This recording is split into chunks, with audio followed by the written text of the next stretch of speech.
A'udzu billahi minasyaitonir rajim. Bismillahirrahmanirrahim. Assalamualaikum warahmatullahi wabarakatuh. Innal hamdalillah wassalatu wassalamu ala Rasulillah. La haula wala quwata illa billah. Asyhadu an la ilaha illallah wa asyhadu anna Muhammadar Rasulullah. Allahumma shalli ala Muhammad wa ala ali Muhammad. Raditu billahi rabba wa bi islami dina wa bi Muhammadin nabiyya wa rasula. Rabbi zidni ilman warzuqni fahma. Bismillahirrahmanirrahim. Ya ayyuhalladzina amanu qu anfusakum wa ahlikum nar. Yang saya muliakan, saya hormati, saya cintai Kepala SMK PGRI Jatibarang, yang saya hormati, saya muliakan para wakil kepala sekolah, kaprodi, guru, dan para pegawai SMK PGRI Jatibarang. Tentu yang saya muliakan adalah para orang tua yang hari ini kebetulan dapat memenuhi undangan dari SMK PGRI Jatibarang dan berkenan hadir. Terima kasih. Yang pertama perlu saya sampaikan kepada seluruh jajaran SMK PGRI Jatibarang. Kami menyampaikan rasa terima kasih yang setulus-tulusnya, yang sedalam-dalamnya atas nama para orang tua, di mana para guru tata usaha telah berupaya untuk mendidik putra dan putri kami selama bersekolah di SMK PGRI Jatibarang. Barangkali ada di antara anak-anak putra putri kami selama 3 tahun menyinggung perasaan para guru, menyinggung perasaan para tata usaha, baik dengan ucapannya, baik dengan sikapnya, ataupun perbuatannya. Tentu kami meminta maaf atas nama mereka. Mudah-mudahan apa yang diajarkan kepada putra dan putri kami menjadi bagian dari ilmu pengetahuan yang mereka akan pegang dan menjadi bekal di kemudian hari dalam kehidupannya di masa yang akan datang. Sehingga tentu kami berdoa, mudah-mudahan ilmu yang didapat dari persekolahan ini digunakan, dipakai untuk kemuliaan dan kebaikan semata-mata untuk mendapatkan ridha Allah Subhanahu wa taala. Dan tentu saya berdoa agar ilmu yang manfaat tadi akan berimplikasi pahala baik bagi orang tua maupun para guru, dan mudah-mudahan pula insya Allah akan menjadi amal soleh dan catatan amal yang insya Allah kelak akan diterimakan dengan tangan kanan mereka. Selanjutnya saya ingin menyampaikan kepada para alumni, mohon perhatikan. Kiai Haji Hasyim Mujadi telah pernah menyampaikan kepada kita semuanya. Beliau menyatakan begitu sangat tegas bahwa Indonesia tidak kekurangan orang yang cerdas, tetapi Indonesia kekurangan orang yang benar. Begitu luar biasanya SMK PGRI Jatibarang lebih mengedepankan bagaimana perubahan akhlak. Bukan berarti menyampingkan kecerdasan, karena sesungguhnya akhlak ternyata jauh lebih dominan, punya manfaat dalam kehidupan sehari-hari kita. Karena kemuliaan sesungguhnya akan diperoleh ketika kita punya akhlak yang baik.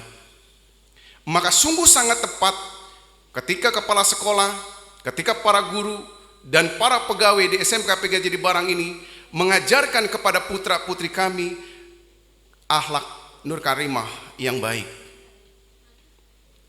Kalau seandainya saja beliau mengungkapkan demikian, maka tentu kita harus merespon positif bahwasanya Anda sebagai alumni harus berusaha secara maksimal untuk menjadi orang yang benar. Negara butuh generasi-generasi yang benar. Kalaupun nanti kelak di kemudian hari ada di antara Anda menjadi anggota dewan, baik di DPR RI, DPRD tingkat 1 ataupun DPRD tingkat 2, maka jadilah anggota dewan yang benar. Jika di antara engkau nanti ada yang jadi bupati, maka jadilah bupati yang benar. Kalau seandainya di antara Anda ada yang menjadi guru, maka jadilah guru yang benar. Kalau di antara Anda semuanya ada yang jadi TNI, ada yang jadi Polri, ada yang jadi pegawai, ada jadi apapun, maka berupayalah untuk menjadi yang benar. Karena negara butuh orang yang benar. Maka kalau kita bersikap benar, maka insya Allah kita akan mendapatkan apa yang kita inginkan. Kemuliaan di dunia akhirat akan kita peroleh dan akan kita dapatkan, insya Allah. Anak-anakku yang dirahmati Allah, tadi sampai detik tadi Ibu Kepala Sekolah menyampaikan kepada Anda semuanya bahwa Anda bukanlah satu-satunya yang dinobatkan sebagai alumni. Begitu banyak alumni saat ini yang diluluskan di berbagai sekolah, di berbagai jenjang, baik MA, baik SMA, baik SMK. Kalau kita mau jujur menghitung berapa banyak jumlah alumni tahun yang sama, boleh jadi bilangannya mencapai jutaan. Anda perhatikan baik-baik bahwa sesungguhnya kakak kelas 3 tahun yang lalu pun pernah mendapatkan kelulusan yang sama seperti Anda. Tapi faktanya ada di antara kakak tingkat Anda semuanya yang sampai detik ini belum memperoleh pekerjaan.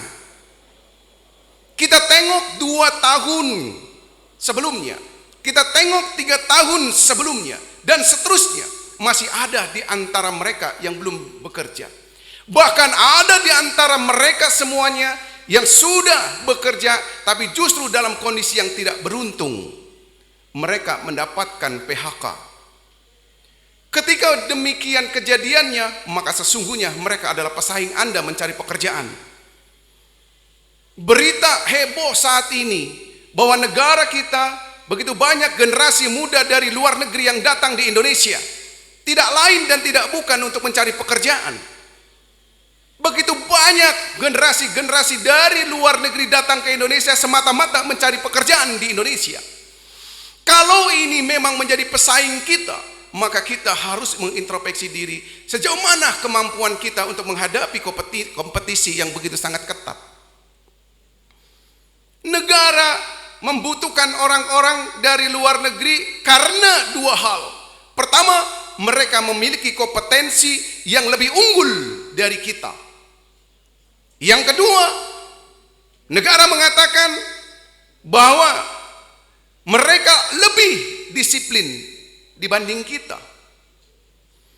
Kalau saja sinyalemennya menyatakan mereka lebih disiplin, mereka lebih kompeten dari kita, maka kita harus jawab dengan kepribadian kita bahwa kita lebih disiplin, bahwa kita lebih kompeten dari mereka. Kepercayaan diri harus tertanam di diri Anda, bahwa Anda adalah orang yang layak mendapatkan pekerjaan itu. Dalam hati kita harus mengatakan, kalau mereka bisa, maka kita lebih bisa. Kalau mereka mampu, maka kita pun mampu. Kalau bisa mereka datang ke Indonesia mencari kerja, maka sesungguhnya Andalah yang paling layak mendapatkannya. Kepercayaan diri itu menjadi penting dan tidak boleh luntur. Kalaupun persaingannya berat, kalaupun persaingannya ketat, sehingga peluangnya menjadi sempit, bagi kita tidak boleh patah semangat. Karena Allah tidak suka orang-orang yang patah semangat dan mengeluh. Tidak boleh pula bagi kita mundur satu langkah dalam perjuangan. Karena hidup adalah perjuangan. Ketika kita berbicara perjuangan, maka tentu kita akan mendapatkan kelelahan, capek, beban berat yang kita tanggung, pikiran kita curahkan, tenaga kita berikan. Mungkin kita akan bersusah-susah payah. Tapi saya ingin menggambarkan dalam konteks peribahasa, berakit-rakit ke hulu, berenang-renang ke tepian. Bolehlah kita sekarang ini bersakit-sakit terlebih dahulu, tapi kemudian kita harus menjadi orang yang terdepan. Kemudian kita harus menjadi orang yang paling unggul di antara mereka. Anak-anakku yang dirahmati Allah, hidup juga adalah perubahan. Tadi dikatakan oleh rekan kita dalam puisinya yang sangat singkat, bahwa dulu Anda terlahir dari ibumu, dulu bapakmu membimbingmu mencari nafkah, mencari rezeki, panas, kepanasan, hujan, ketinggian, tapi tidak pernah dirasakan bagaimana ibumu melahirkan dengan sakit dan susah payah. Tapi bapakmu pun tidak pernah merasakan mengeluh dan kesakitan ketika panas dan ketika dingin. Sekarang Anda sudah mulai tumbuh dewasa. Bahkan sekarang hari ini Anda dinobatkan sebagai alumni. Pintu perjuangan Anda mulai terbuka lebar. Anda akan jadi apa? Tergantung pada pribadinya. Anda akan jadi siapa? Tergantung Anda mau pilih yang mana. Kalaupun dunianya berubah, kalaupun diri kita berubah, kalaupun semuanya berubah, mohon izin bagi yang non muslim, iman di dada kita tidak boleh berubah. Saya ulangi, kalaupun dunia ini berubah, kalaupun diri kita berubah, kalaupun situasinya berubah, tapi saya berpesan sebagai orang tua kepada Anda, jangan pernah berubah iman kita kepada Allah dan Rasulnya. Itu yang paling penting. Kenapa? Keutamaan kita ketika ingin selamat, maka iman engkau pegang. Anak-anakku yang dirahmati Allah, ketika kita masuk ke dalam masyarakat, maka kita akan menemui dua keadaan. Yang pertama, boleh jadi Anda akan terpuruk, boleh jadi Anda akan sengsara, boleh jadi Anda tidak beruntung. Tapi agama mengajarkan ketika dalam kondisi demikian, kita hendaknya bersabar dan sholat. Wasta'inu bisobri wasolat. Kalau kita tidak mendapatkan keberuntungan, agama mengajarkan sabar, sholat. Cukup bagi kita sabar dan sholat adalah penolong. Tolong diterjemahkan baik-baik. Anak-anakku yang kedua, bisa kita perhatikan. Boleh jadi kelak justru Anda menjadi orang yang kaya. Kelak Anda menjadi pejabat. Kelak mungkin boleh jadi akan menjadi pengusaha. Atau Anda akan menjadi orang yang tenar. Maka jangan sekali-kali engkau menyombongkan dirimu. Ingat, Korun, kaya raya, sombong, ditenggelamkan kekayaannya. Ingat, Fir'aun, besar kekuasaannya, sombong, ditenggelamkan di lautan. Maka ketika kita mendapatkan kejayaan, ingat sesungguhnya Allah uji. Ketika kita dalam kondisi tidak beruntung, sesungguhnya Allah sedang uji.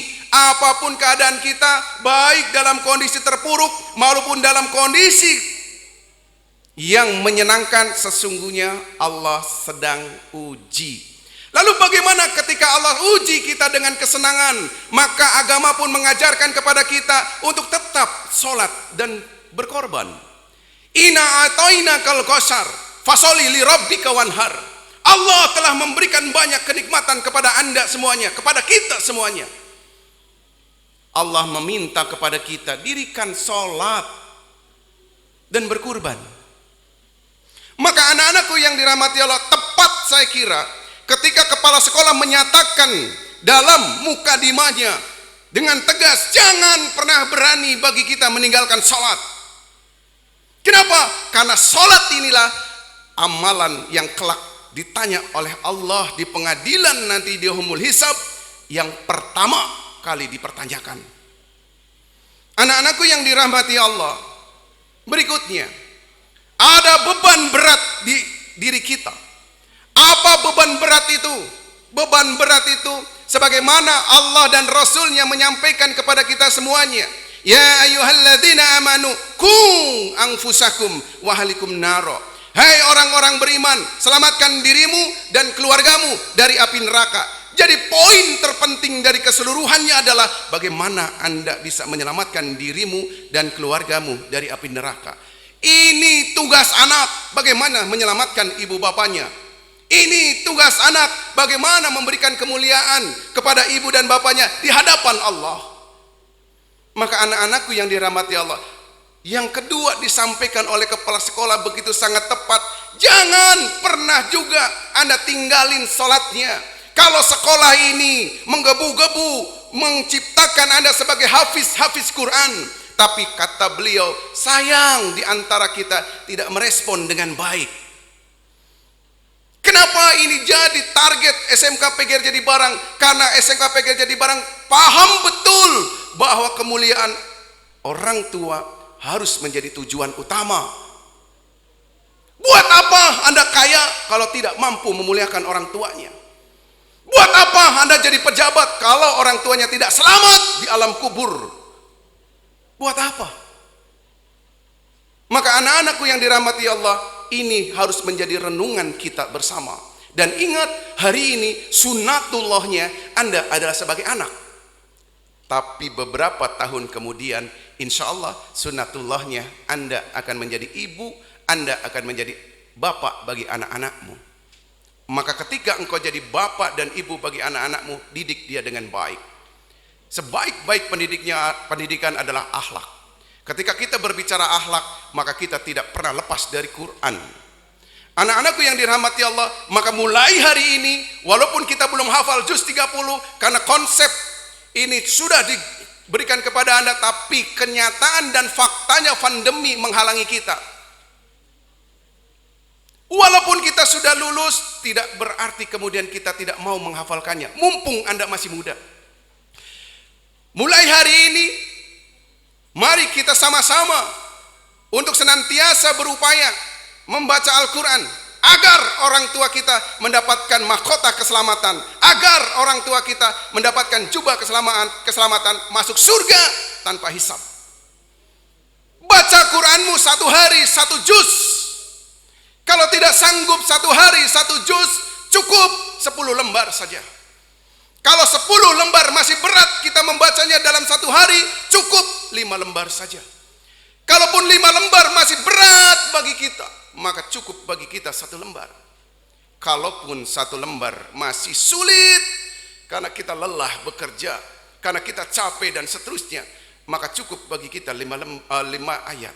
Kalau 5 ayat saja kita tidak mampu karena sesuatu, setidak-tidaknya 1 hari 1 ayat. Kalau kita ingin selamat dunia dan akhirat. Anak-anakku yang dirahmati Allah, perjuangan sudah mulai pintunya dibuka. Saatnya Anda akan terjun di masyarakat. Maka saya berpesan 3 hal. Pertama, ini adalah pesan yang disampaikan oleh agama. Pesan yang disampaikan oleh Allah melalui Rasulnya. Apa itu? Pertama, jangan pernah lepas dari ikhtiar. Berapapun beratnya, berapapun sulitnya, banyaknya penghalang, banyaknya rintangan, ikhtiar harus engkau lakukan dengan baik. Usaha jangan pernah terputus. Agar usaha ini kita mendapatkan kebaikan dan tidak menjadikan kita sombong diri. Karena jangan sampai Anda mengatakan ketika Anda jadi kaya, kekayaan saya ini didapat karena saya berupaya. Kepintaran saya ini didapat karena saya belajar. Tidak. Ketika engkau kaya, ketika engkau jadi pejabat, ketika engkau jadi orang cerdas, ketika engkau jadi ilmuwan, sesungguhnya bukan karena engkau, tapi Allah yang memberikan kesempatan kepada Anda. Kalau Allah tidak berkenan, kalau Allah enggak pernah ridho, maka Anda tidak akan pernah jadi apa-apa. Maka oleh karena itu, yang kedua yang harus kita lakukan adalah berdoa. Allah tunggu kehadiran kita.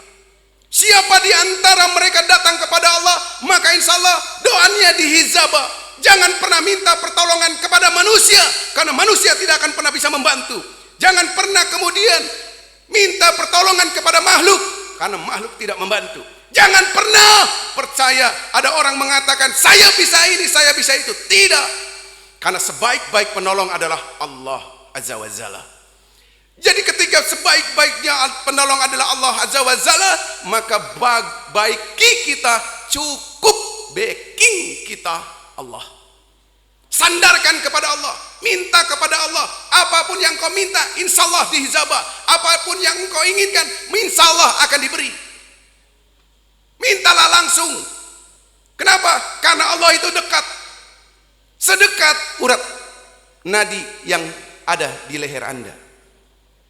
Yang ketiga, sebagai penutup, kalau ikhtiarnya sudah dilakukan, kalau doanya sudah dipanjatkan, maka keutamaan yang ketiga adalah tawakal. Jangan pernah salahkan Allah. Jangan pernah berprasangka buruk terhadap Allah. Berprasangkalah baik kepada Allah. Apa yang engkau inginkan boleh jadi itu baik buat Anda, tapi bagi Allah belum tentu baik. Apa yang Allah berikan kepada Anda pasti itu baik, walaupun engkau pandang itu bukanlah yang terbaik. Tapi sesungguhnya apapun yang diberi Allah adalah kebaikan. Maka anak-anakku yang dirahmati Allah, pasrahkan kepada Allah Subhanahu wa taala atas segala usaha dan doa kita. Karena Allah jauh lebih paham, jauh lebih tahu. Ketika Allah memberikan kita sesuatu, sesungguhnya Allah sayang sama kita. Allah memberikan kasih sayangnya kepada kita. Tapi kadang-kadang manusia salah menduga. Anak-anakku yang dirahmati Allah, mari kita tetap masa depan. Berjuanglah sungguh-sungguh. Jaga iman kita. Dan mudah-mudahan Anda termasuk golongan orang-orang yang senantiasa mendapatkan keberkahan, mendapatkan kemudahan, dan mendapatkan keselamatan dari Allah Subhanahu wa taala. Terima kasih banyak. Mohon maaf atas segala kekurangan. Wabillahi taufiq wal hidayah. Assalamualaikum warahmatullahi wabarakatuh.